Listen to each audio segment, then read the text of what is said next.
Masih terkininya soal kasus pemerkosaan guru ngaji terhadap belasan anak muridnya. Kini kita bergabung atau terhubung langsung dengan Kapolresta Bandung, ada Pak Kombes Kusworo Wibowo. Pak Kusworo, selamat siang. Terima kasih sudah bergabung di Sapa Indonesia Siang. Pertanyaan pertama, Pak Kusworo, seperti apa sebenarnya perkembangan terbaru kasusnya dan kronologisnya bagaimana, Pak? Baik, terima kasih. Selamat siang. Assalamualaikum warahmatullahi wabarakatuh.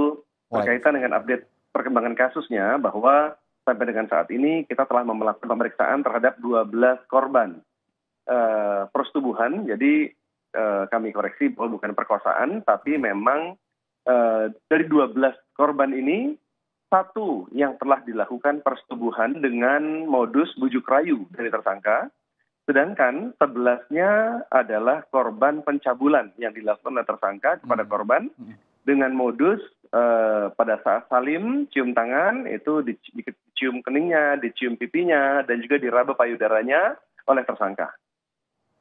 Oke, itu ya, itu update terbarunya ya Pak. 11 pencabulan dugaannya, kemudian 1 persetubuhan. Bagi korban yang satu ini sekarang kondisi psikologisnya seperti apa Pak? Apakah kemudian sudah ada dilakukan langkah-langkah tertentu khususnya pendampingan? Ini semuanya di bawah umur ya Pak ya? Semuanya di bawah umur. Dari 12 korban itu durasi jaraknya antara 9 tahun sampai dengan 16 tahun. Oke, adakah hingga saat ini Pak dugaan-dugaan pelaku lain misalkan? Apakah dugaan pelaku ini melakukan aksinya cuman dia doang sendiri, ataukah ada dugaan pelaku lainnya? Kemudian untuk korbannya sendiri hingga saat ini apakah ada peningkatan jumlah korban yang melapor? Sementara tersangka berdasarkan keterangan para saksi bahwa tersangka melakukan perbuatan ini seorang diri. Sedangkan kami mendapatkan laporan pertama kali adalah korban yang dilakukan persetubuhan ini dengan modus bujuk rayu agar anaknya semakin pintar dan semakin barokah. Namun dari situ kami mendengar bahwa ada banyak korban yang lain, sehingga pada saat itu kami akan melaksanakan kegiatan pendirian posko untuk menampung informasi dari warga atau aduan dari warga berkaitan dengan korban yang serupa yang dilakukan oleh tersangka. Namun demikian, alhamdulillah ada bantuan dari kepala desa yang mana Pak Kades ini melakukan pendampingan terhadap korban, bahwa akan melakukan pengantaran korban tersebut ke Polresta Bandung, sehingga kami tidak perlu melakukan pembuatan posko penampungan informasi korban di sana, namun dari Kades sendiri yang mengantarkan secara 2 hari bertahap. Yang hari pertama itu sebanyak 6 orang, hari kedua sebanyak 5 orang. Dengan korban pelapor, sehingga total ada 12 orang. Sedangkan tersangka pun dari sekian korban maupun dari saksi-saksi yang lain menerangkan bahwa tersangkanya tersangka itu sendirian dan tanpa dibantu oleh orang lain. Oke Pak, ini berarti bantuan dari Kades tadi ya, pihak desa lah ya gitu ya, untuk kemudian membantu menampung informasi dan kemudian nanti mengantarkan para korban ini ke Polresta. Nah Pak, itu kan ada pendampingan terhadap korban dari pihak desa. Kalau polisi sendiri hingga saat ini pendampingan apa yang dilakukan kepada para korban Pak? Oke, sampai saat ini kami berkoordinasi dengan dari pihak Kementerian Sosial, Kementerian Perlindungan Perempuan dan Anak, di mana kami melakukan upaya-upaya trauma healing. Jangan sampai akibat perbuatan dari tersangka itu menimbulkan trauma bagi si anak. Dan baru saja kami dihubungi dari Biro Psikologi Mabes Polri bahwa besok akan datang seorang kombes dengan timnya untuk melihat korban dan juga memberikan trauma healing agar si anak tidak terganggu kondisi psikisnya.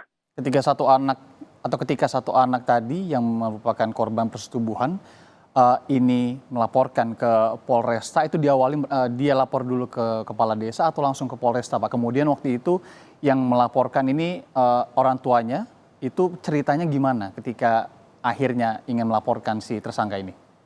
Oke, baik. Pada awalnya sang anak bercerita kepada ibunya, kemudian terjadi diskusi perdamaian antara si tersangka dengan si pelaku dengan si anak melalui ibunya, dan akhirnya dilakukan rencana pernikahan.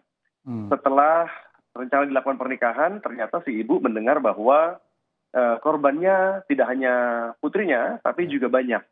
Dan bahkan informasinya pada saat itu ada yang hamil, sehingga orang tuanya tidak terima untuk dilakukan pernikahan putrinya dengan tersangka, sehingga ibunya, orang tuanya melaporkan ke Polresta Bandung.